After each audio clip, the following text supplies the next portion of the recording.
Bible is a collection of 66 books, yet each book is stitched together by God's guiding voice to offer us one compelling story of humanity.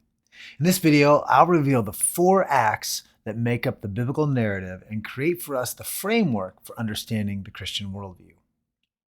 Act 1 is the story of God's good creation. On day 6 of the opening act, humans take the stage in the Garden of Eden. Moses narrates the scene. And Yahweh God planted a garden in Eden in the east, and there he put the man whom he had formed. And out of the ground Yahweh God made to spring up every tree that is pleasant to the sight and good for food. The tree of life was in the midst of the garden, and the tree of knowledge of good and evil. And while the garden was idyllic, it was only the beginning, a starting place.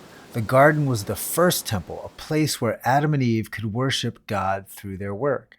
As humanity reproduced, they would fill the earth, subdue it, and, walking day by day alongside God, help creation reach its full potential.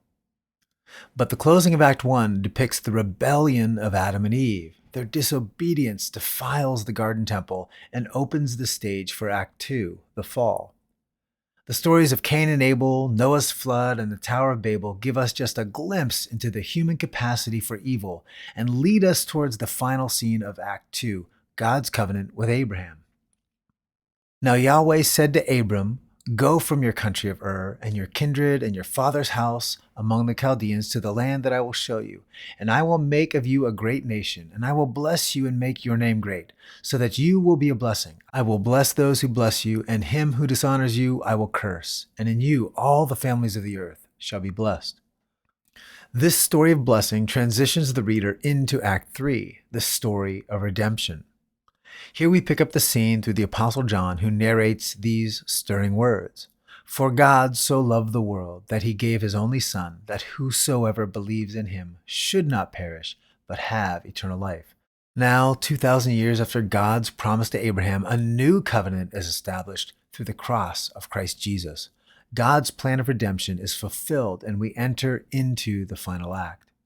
God's victory over sin offers every person the hope of restoration, a pathway back to God's original promise of a glorious kingdom planned from the very opening act of creation.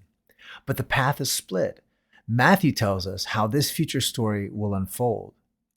When the Son of Man comes in his glory and all the angels with him, then he, Jesus, will sit on his glorious throne. Before him will be gathered all the nations, and he will separate people one from another, as the shepherd separates the sheep from the goats.